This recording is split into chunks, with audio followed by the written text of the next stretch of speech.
Bienvenidas y bienvenidos de nuevo a este curso de La victoria era posible.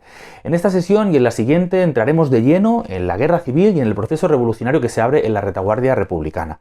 Si recordáis, en la sesión anterior la dedicamos sobre todo al gobierno del Frente Popular y vimos cómo no solamente no se preparó para enfrentar la amenaza inminente de un posible golpe militar, sino que al mismo tiempo que reprimía con dureza al movimiento obrero y al movimiento campesino, trataba con guante de seda a los poderes eclesiásticos, económicos, políticos y sobre todo militares que estaban ya conspirando contra el propio gobierno del Frente Popular y la Segunda República desde la primavera de 1936. Bien, finalmente ese golpe de Estado, mil veces anunciado y que muchas organizaciones obreras advertían que se estaba preparando, terminará llegando. Y llegará en una fecha como el 17 de julio de 1936. Ese día el golpe se inicia en el protectorado colonial de Marruecos, a la cabeza estará Franco y otros generales, y rápidamente el golpe se extenderá al resto de la península porque la mayor parte del alto mando del ejército será adicto al golpe. Entre el 18 y sobre todo el 19 de julio, comenzarán a salir las tropas de los cuarteles para intentar hacerse con el control de las principales ciudades y pueblos. Bien, ¿cuál es la reacción a este golpe de Estado por parte del gobierno del Frente Popular? Bueno, pues es una reacción que podríamos catalogar como una auténtica traición. Y explicaré por qué. El gobierno del Frente Popular, en primer lugar, llamará a la calma. En primer lugar, ocultará el golpe de Estado. No será hasta el día 18 que las noticias del golpe de Estado llegarán a la península. Y cuando éstas llegan, el propio gobierno, manda un mensaje de que todo está controlado y que la clase trabajadora y los sectores populares lo que deben hacer es permanecer en sus casas. Es una consigna de llamar a la pasividad que es reproducida por las organizaciones que componen el Frente Popular, como el Partido Socialista o el Partido Comunista.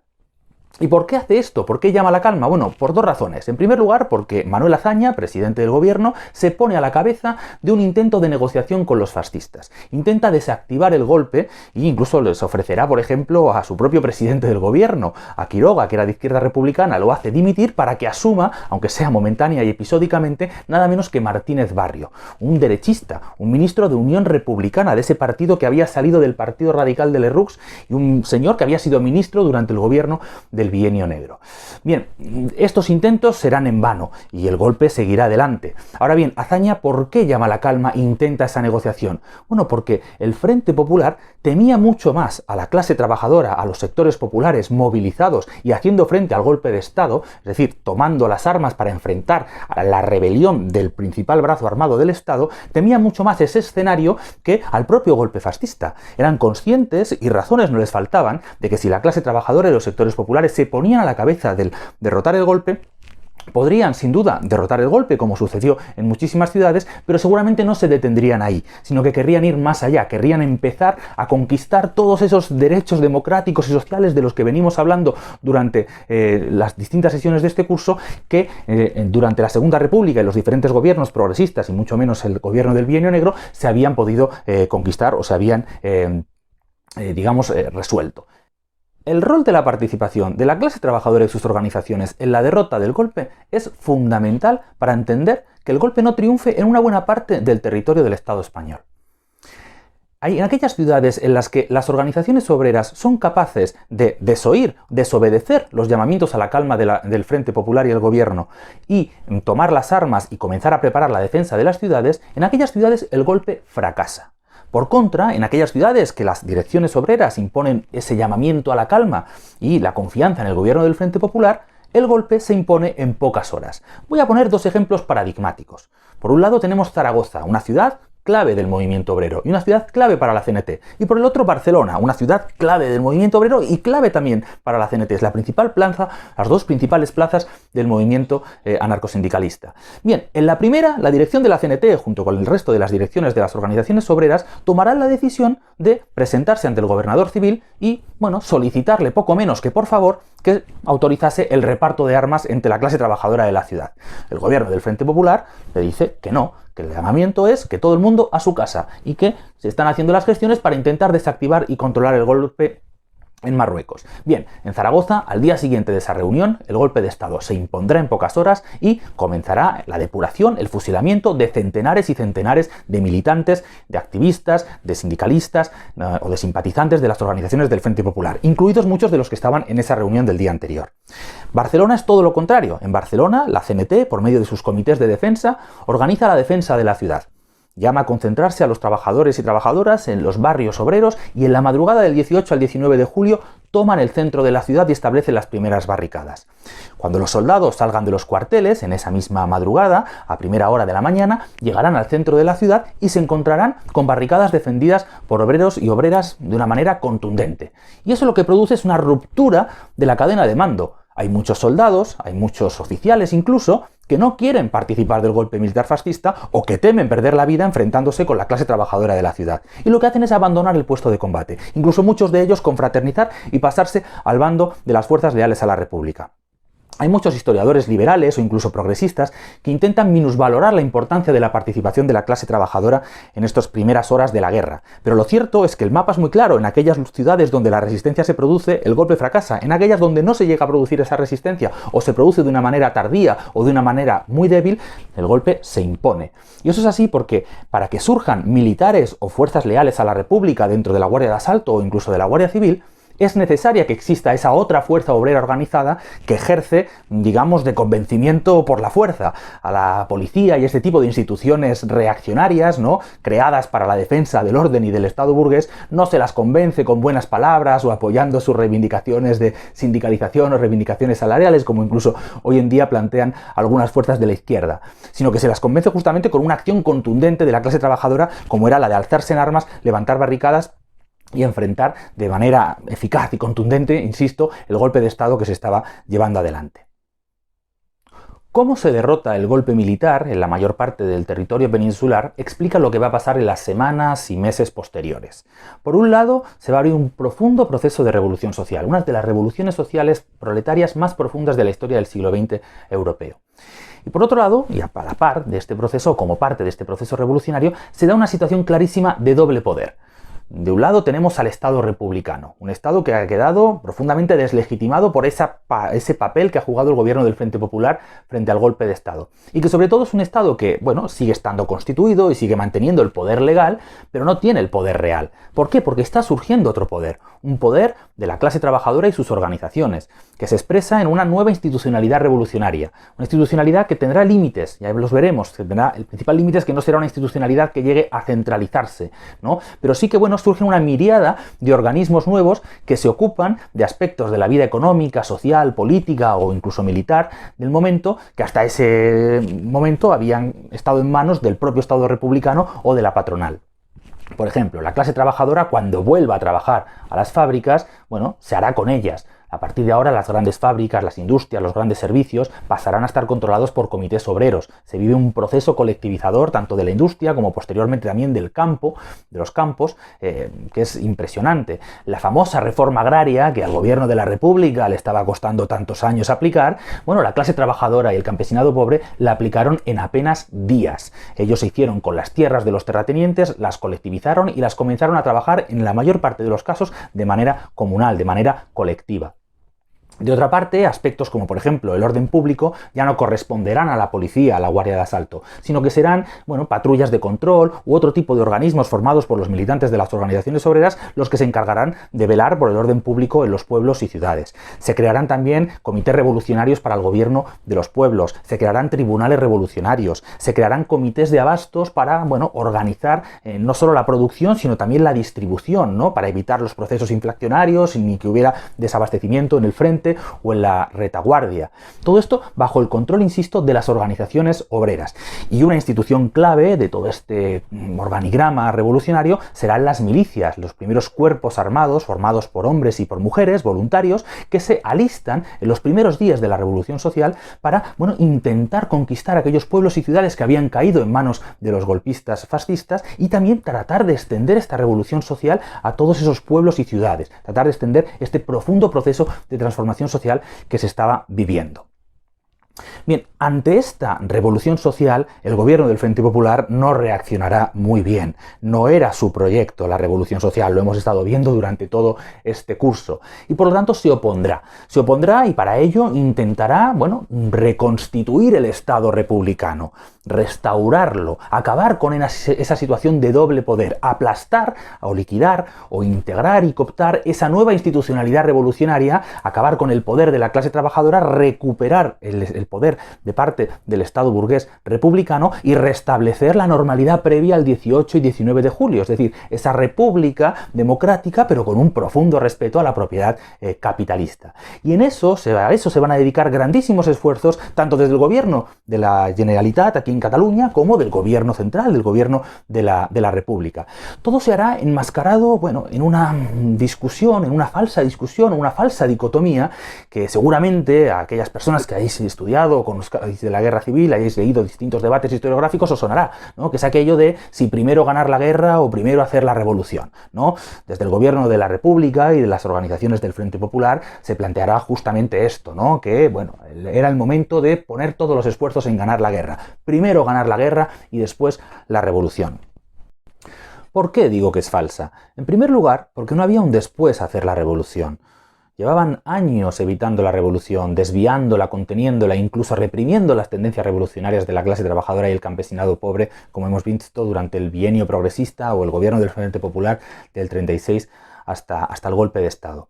Y en segundo lugar, porque más bien, bueno, la dicotomía era al revés, o más bien se plantearon las tareas al revés. Primero acabar con la revolución y después, si eso, ya veremos qué hacemos con la guerra. Esa era la verdadera dicotomía o el verdadero programa del gobierno del Frente Popular. A eso se dedicaron durante sobre todo el primer año de guerra, que es cuando conviven guerra y revolución social. Los esfuerzos del gobierno del Frente Popular y del gobierno de la Generalitat serán para recuperar el control, incluso aunque eso implicara tomar decisiones que iban precisamente en contra de poder ganar la guerra, que iban precisamente a favor de que los franquistas pudieran avanzar y fortalecer sus posiciones. Y yo os quería mencionar algunos ejemplos. Y los quiero mencionar porque la mayor parte de la historiografía liberal o incluso progresista, digamos que desdeña la labor que tienen las milicias militarmente. Y realmente en la guerra civil son las milicias las principales fuerzas del bando republicano que conquistan territorio a los fascistas. Son muy pocos las victorias militares de los ejércitos dirigidos directamente por el gobierno de la República. Y sin embargo son muchos los errores que se cometen militares durante ese primer año de guerra. Por ejemplo, las milicias catalanas que consiguen avanzar hacia el Aragón oriental y acercarse hacia las capitales, hacia Zaragoza, Huesca y Teruel en el verano de 1936, rápidamente van a ver cómo desde el gobierno de la República y también, aunque en menor medida, porque bueno, la Generalitat dependía de ellas para no ser invadida por el ejército franquista, pero sobre todo por el gobierno de la República, se vive un auténtico boicot a la labor de las milicias. Un boicot que, bueno, se concreta en, bueno, negar créditos del Banco de España para la compra de armas o negar incluso el acceso a, bueno, a la pólvora necesaria para que la industria colectivizada catalana pudiera fabricar esas armas y fortalecer las posiciones de las milicias y permitir que pudieran continuar el avance. Eso hará que el Frente de Aragón rápidamente se estabilizará a mediados de agosto de 1936 y las milicias no podrán continuar con su ofensiva. En el otro lado, el ejército fascista fortalecerá muchísimo las tres capitales, Zaragoza, Huesca y Teruel, que las convertirá prácticamente en tres plazas inexpugnables. Otra decisión contraria al primero ganar la guerra, también relacionada con las milicias catalanas. Las milicias catalanas a mediados de agosto del año 36 organizarán una expedición a Mallorca para intentar tomar la isla donde el golpe había triunfado. El gobierno del Frente Popular se comprometerá a enviar en su auxilio a la Marina Republicana. Salen en barco, llegan a Mallorca, desembarcan en Mallorca y ese auxilio prometido nunca llegó. Las dejaron tiradas y finalmente tuvieron que abandonar la isla a prisa y corriendo, dejando incluso a milicianos y milicianas en ella que serán ejecutados por las tropas fascistas. Bien, estas decisiones se toman porque una victoria en el Frente de Aragón o una victoria en Mallorca de parte de las milicias, una conquista de Zaragoza o una conquista de Mallorca, no era solamente una victoria contra el fascismo, no era solamente una victoria contra los golpistas, era una victoria del ejército de la Revolución Social y eso no se lo quería permitir el gobierno del Frente Popular. Además se tomarán otras decisiones totalmente erróneas o totalmente contrarias al primero ganar la guerra. Por ejemplo, prácticamente se prohibirá la táctica de la guerrilla en la retaguardia republicana, en un país, el Estado español, que precisamente podemos decir casi que inventó la palabra guerrilla en la guerra contra la invasión napoleónica a comienzos del siglo XIX. O, por ejemplo, otras decisiones que se tomarán y que tienen que ver también con ese carácter de gobierno imperialista que no quería alterar el status quo europeo. Mencionaré dos que son las más importantes. El golpe, como hemos visto, se inicia en Marruecos, y en Marruecos está una buena parte de las tropas del ejército español, incluso las tropas más profesionales. Hay que pasarlas a la península. Bien, y para hacerlo, Franco conseguirá la ayuda de Hitler y Mussolini. Le enviarán aviones que permitirán hacer el primer puente aéreo militar de la historia, que es el que va desde el Marruecos ocupado por España hasta Andalucía, y que es el que traslada las tropas. La manera de evitar o de boicotear, intentar hacerlo por lo menos, ese puente aéreo era trasladar a la Marina de la República y, bueno, establecerla en el estrecho de Gibraltar para bombardear esos aviones que estaban pasando. El gobierno de la República se negará, y se negará porque bloquear el estrecho de Gibraltar afectaba muchísimo a los negocios de todos los países capitalistas europeos. En aquel momento no existía el canal de Suez y buena parte del tráfico comercial pasaba por el estrecho de Gibraltar. Y otra decisión que también se negarán a tomar y que va en este mismo sentido es que si el principal lugar de la retaguardia militar franquista era el protectorado colonial marroquí, qué mejor manera o qué mejor momento de conceder la independencia al protectorado colonial marroquí y aliarse con la resistencia rifeña, con Abdelkrim y con las tropas que luchaban contra la ocupación española y francesa. Esto no lo hicieron primero porque defendían ese proyecto imperialista, esa colonia española en el norte de África, y en segundo lugar porque eso también la enemistaría a la República con la imperialista Francia, ¿no?, que vería como un fortalecimiento de la lucha anticolonial en el protectorado español también afectaría directamente o supondría una amenaza para su ocupación del protectorado colonial francés. Del otro lado teníamos a los defensores de la tesis de que guerra y revolución eran dos cosas que se retroalimentaban y que se beneficiaban, que una no podía ganar sin la otra. No se podía ganar la guerra si no era mediante un proceso revolucionario con la clase trabajadora y los campesinos pobres al frente.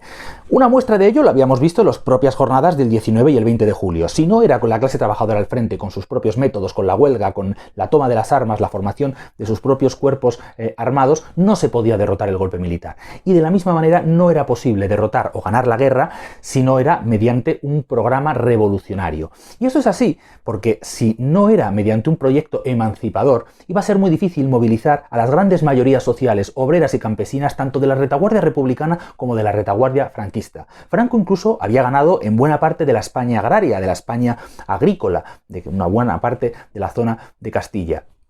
Sin un programa revolucionario, sin un proyecto emancipador que resolviera todas esas grandes demandas sociales y democráticas que se venían posponiendo sistemáticamente por los distintos gobiernos de la Segunda República, iba a ser muy difícil poder ganar a las mayorías sociales y de esa manera desbaratar incluso la retaguardia republicana, ganar para la resistencia antifascista al campesinado que estaba sometido bajo la ocupación ya de las tropas franquistas. Este papel de la política y del programa en la guerra civil fue sobre todo defendido por revolucionarios de la talla de León Trotsky, que, bueno, algo de guerras civiles sabía. Él había dirigido el Ejército Rojo, ¿no?, lo había fundado y dirigido durante la Guerra Civil rusa. Y él planteaba que en guerras civiles de este tipo, donde además el bando de la clase trabajadora y los sectores populares suele estar en desventaja militar, las 9/10 partes de las posibilidades de una victoria no están tanto en la capacidad técnico-militar, sino en la política, en el programa con el que se va a esa guerra. Y ponía dos ejemplos muy claros. Uno es el de la Guerra Civil norteamericana. En la Guerra Civil norteamericana, entre el norte y el sur, es muy difícil entender la victoria del norte sin entender cuál es el papel que juega la consigna de libertad para los esclavos, en desbaratarle toda la retaguardia al ejército del sur. De la misma manera, en la propia Guerra Civil rusa. La Guerra Civil rusa es una guerra terriblemente desigual. El joven Estado obrero ruso, salido de la Revolución rusa, debilitado por años de guerra mundial, bueno, tiene que enfrentar la invasión de 17 ejércitos imperialistas y de un ejército blanco que unifica a toda la reacción.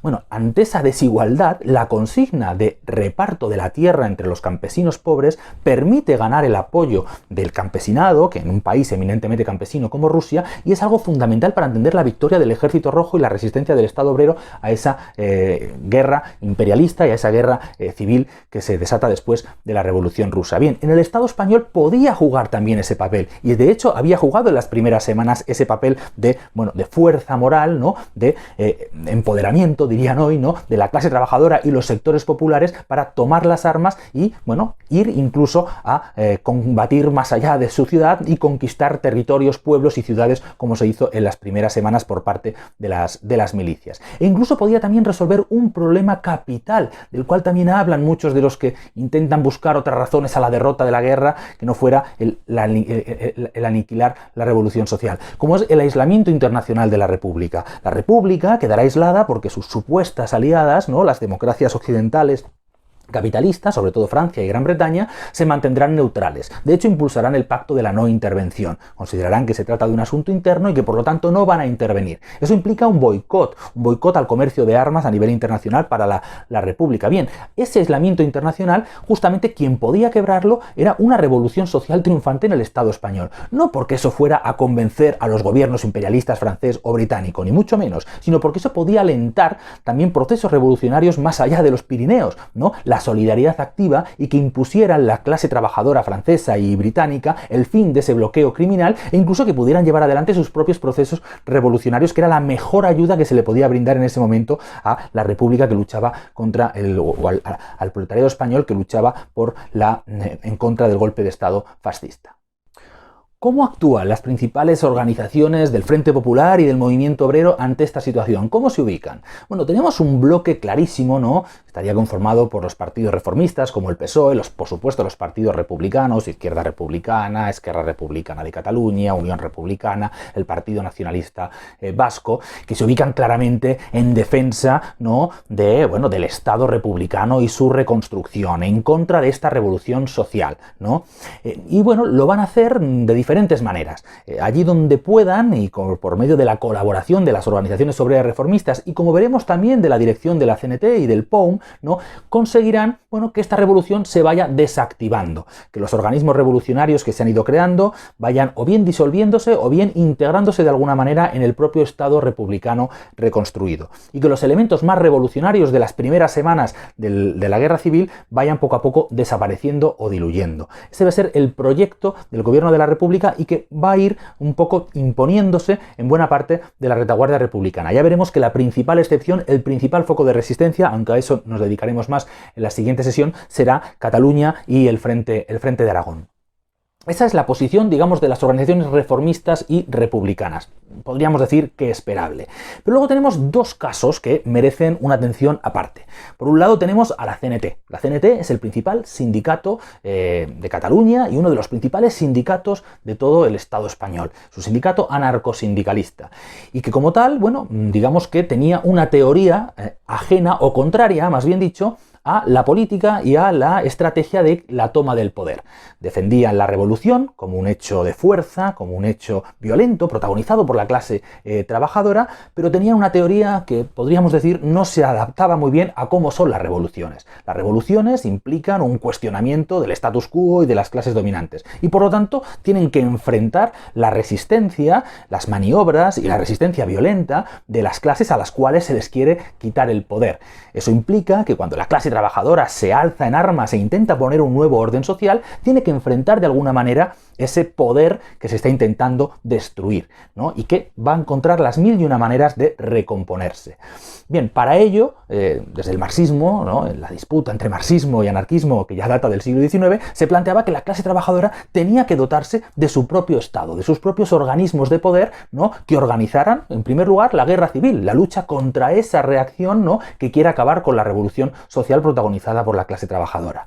En contra de esta teoría, los anarquistas, el movimiento libertario, planteaba ese rechazo a la toma del poder. Y de hecho se encontrarán en los primeros días de la guerra civil que, de facto, el poder les ha caído encima. Son, en gran medida, las organizaciones del movimiento libertario las que están a la cabeza de esa miriada de organismos, de comités, de milicias, de la que hablábamos hace un momento, ¿no?, de esa nueva institucionalidad revolucionaria que compite y que actúa de contrapoder o de doble poder frente al Estado republicano.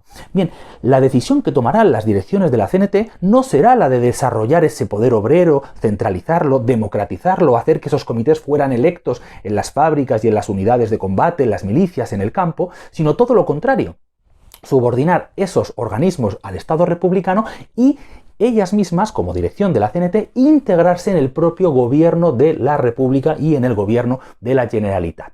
Eso es lo que harán primero en Cataluña, septiembre, octubre de 1936 y después en noviembre en el gobierno de la República. En Cataluña incluso es un poco anterior, porque ya en los primeros días de la guerra la Generalitat llamará una reunión en el Palau el día 21 de julio, ¿no? Y se reunirá aparte con una delegación de la CNT encabezada por García Oliver. Él, en El eco de los pasos, en sus memorias, cuenta ese encuentro con Lluís Companys, en el cual, bueno, Lluís Companys, que era habilidoso y que hace unos meses estaba encarcelando a militantes anarquistas en las cárceles catalanas, bueno, convence a García Oliver de que se tiene que avenir a una colaboración antifascista. Él le dice algo así como si él quiere, si Oliver y la CNT se lo pide, él se marcha, pero que si sirve de algo su colaboración, les ofrece toda su ayuda. Bueno, Oliver acepta la colaboración con el gobierno de la Generalitat, primero integrando un organismo, el Comité Central de Milicias Antifascistas, que es una especie de pseudogobierno de la Cataluña en guerra, que convive todavía con la Generalitat y que rápidamente dará paso, con su disolución posterior en octubre, dará paso a los gobiernos de coalición, gobiernos conformados por ministros o consellers de los distintos partidos del Frente Popular y la CNT, también con consellers, en este caso, del POUM. Es algo que después se repetirá en el gobierno de la República y el mismo García Oliver, con Federica Montseny, integrarán el gobierno de Largo Caballero a partir del 4 de noviembre de 1936. Por lo tanto, esa falta de una teoría sobre el poder, o una teoría más bien antipolítica o antipoder, lo que termina llevando al movimiento libertario, al movimiento anarquista, es a actuar de furgón de cola, digamos, de soporte al propio poder burgués en su camino de recomposición.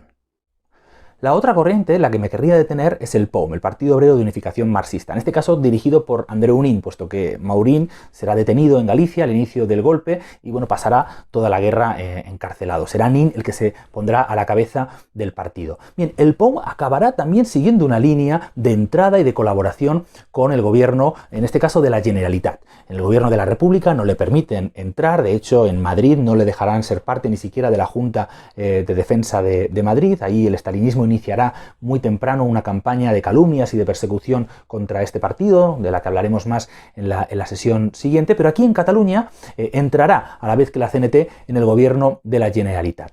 Bien, el POUM, digamos que va a ser preso de la estrategia defendida por el BOC desde el inicio de la Revolución Española y que va a ser poco a poco asumida también por los ex militantes o antiguos militantes de la izquierda comunista, como era el caso de Andreu Nin. Esa idea de que, bueno, la revolución en el Estado español y sobre todo en Cataluña implicaba una colaboración entre la clase trabajadora y los sectores de la pequeña burguesía, en este caso catalanista, ¿no?, representados en la Esquerra Republicana de Cataluña. Ellos incluso llegarán, bueno, a teorizar de que el gobierno de coalición no era un gobierno burgués, sino que se trataba de un gobierno proletario, puesto que los ministros o consellers de las organizaciones obreras eran mayoría en el gabinete.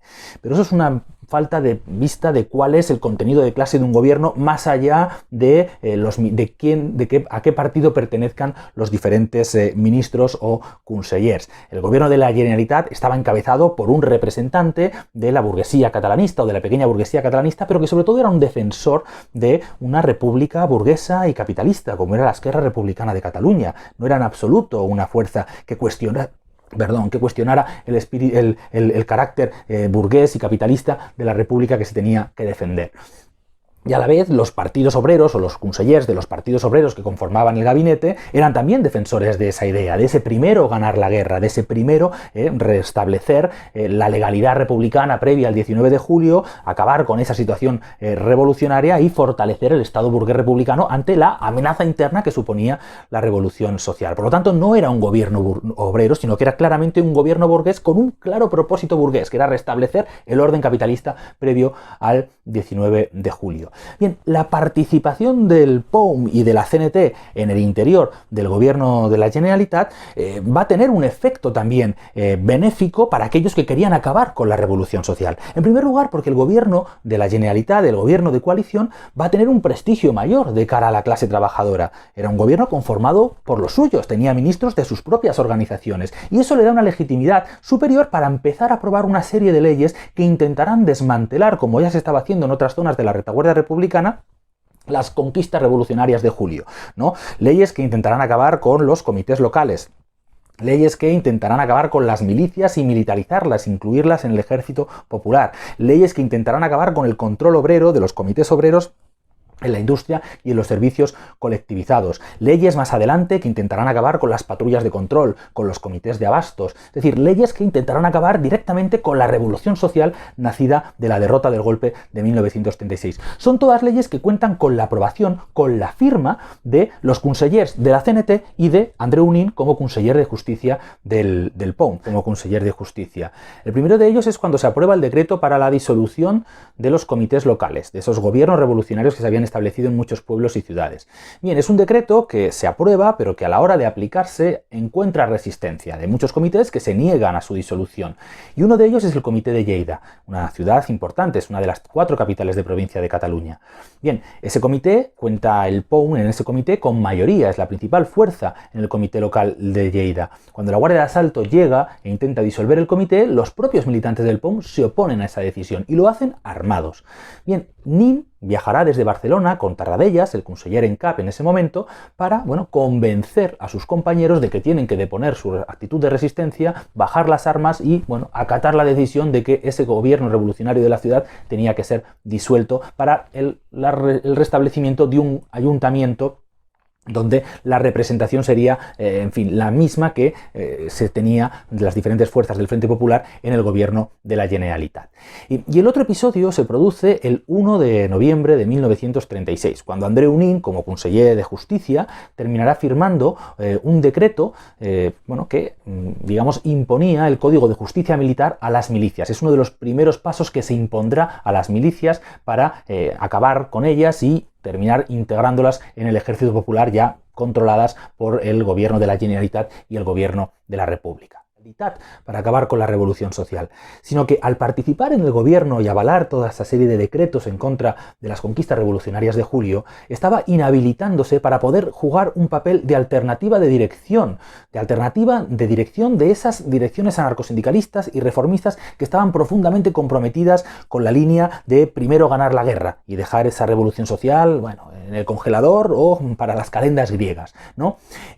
Justamente en los meses de gobiernos de coalición comenzarán a surgir sectores dentro, sobre todo del movimiento libertario, que era la principal organización de masas dentro de la clase trabajadora catalana, que empezarán a cuestionar, a ser muy críticos con la labor del gobierno y de los consellers anarquistas también, y de los ministros y ministras anarquistas en el gobierno de la República, que comenzarán a considerar que lo que están haciendo es poner palos en la rueda a su revolución, intentar quitársela civilinamente por medio de una serie de leyes y de decretos que vaciaban de competencias o incluso obligaban a disolver todos esos organismos revolucionarios surgidos en el verano del 36. Esos sectores comenzarán incluso a organizarse, como veremos en la siguiente sesión, y serán los protagonistas más conscientes de los hechos de mayo del 37, esa última insurrección obrera que intentará defender las conquistas revolucionarias de julio, la revolución social iniciada en el verano del 36, de los intentos de la República y de la Generalitat de aplastarlos. Bien, cuando eso suceda, el POUM, que había justificado su participación en el gobierno